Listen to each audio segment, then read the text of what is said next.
Hey there, good people. It's your girl Memphis Jones from the Hey There blog, and I just wanted to give you an update really quick on the books that I have been reading this week. Now, I had already given you an update on the first of the Sworn Soldier series, What Moves the Dead, but now we are moving into, well, I've completed the second book, What Feasts at Night. And I'm currently 20% or so into What Stalks the Deep. T. Kingfisher is a genius, first of all. And let me tell you why I say that. When you look at this series, each book has a 5-word title and a caricature, a drawing. And as you read the book, you start to actually realize the title is cluing you in and the artwork is cluing you in. So without being too spoiler-ish, I hope not, but with the first book being a take on Edgar Allan Poe, The Fall of the House of Usher, there is a fungi. So it's environmental horror. One of the clues to the environmental malice is the animal, in particular the hare. The country folk around the house of Usher describe the hares in that part of the area where the house is as being demonic or witch hares because something is wrong with them. But the actual graphic on the novel itself shows you a hare, and it's showing you various fungi, mushrooms, and plants and things of that nature.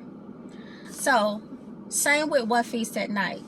Before I even got started, because I got, my brain cells was firing. So something is feasting at night on the horses. This book wasn't as good as the first one, but what it is doing is setting a precedent for the rest of the series to show how the first book brought these people together. Lieutenant Easton, I don't know what to call him except a manservant, but he travels with her. His name is Angus, and we never get to know his last name. Nobody seems to know his last name, not even Lieutenant Easton.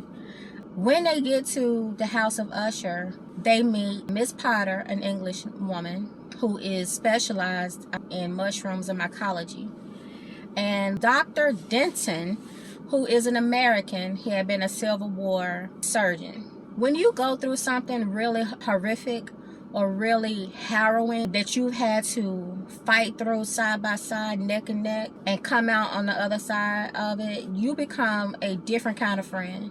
This is not normal friends that you drop off and be like, I don't care if I ever talk to that bee again. No. When you have somebody that you have gone through some stuff with, let's think about it, 9/11. People that I went through 9/11 with, that I was stationed with overseas, those people will forever be important to me in my life because we sustained one another.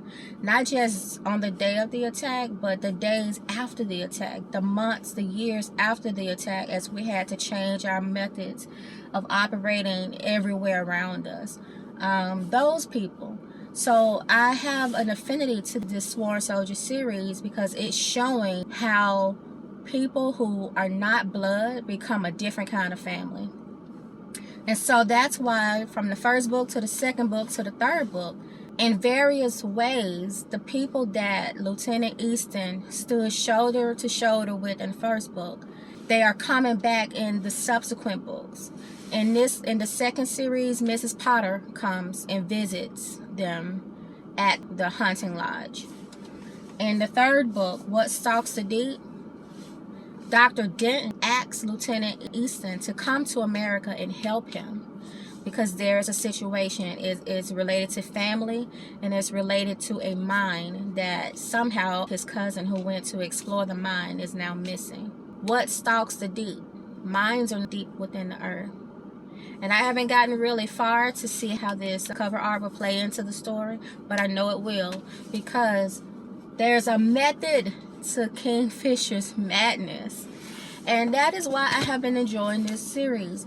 These books are small, and I have made it through one series. I'm holding up 2 fingers, but I have made it through one series all year because I keep roaming around. I'm trying my best to stay still. I'm not doing a good job because I'm a mood reader. Currently, I have 4 audiobooks going on Libby. I have 1 audiobook going on NetGalley. And I have 3 physical books on my TBR that were part of my Christmas reading list. And I ain't got to those. I only got to 1 book. And I'm so mad at myself for wasting my time with Spectacular, part of the Caraval series.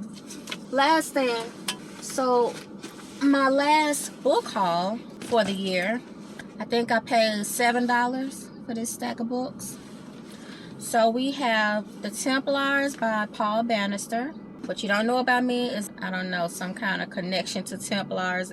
I really like to learn about things related to the Templars. The Book of the Dead by Elizabeth Daly. It's a mystery. Then I have F. Scott Fitzgerald, Tender is the Night. And I have The Archivist by Martha Cooley. And lastly, I have Finn by John Clinch.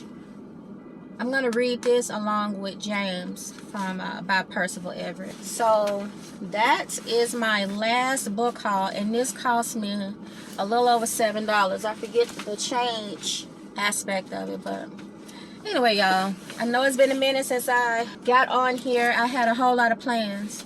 Anyway, I'm gonna go in this store, get some stuff for my pooch, my Sasha girl, and maybe I'll end this video with a little bit of footage from my babies. Why are you fussing?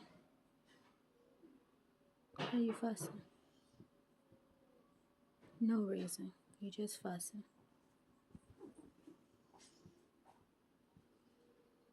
Alright, y'all, be good, be safe, and remember that life is what you make it. It really is. Alright, Happy New Year if I don't see you again before we chime over into 2026. Peace.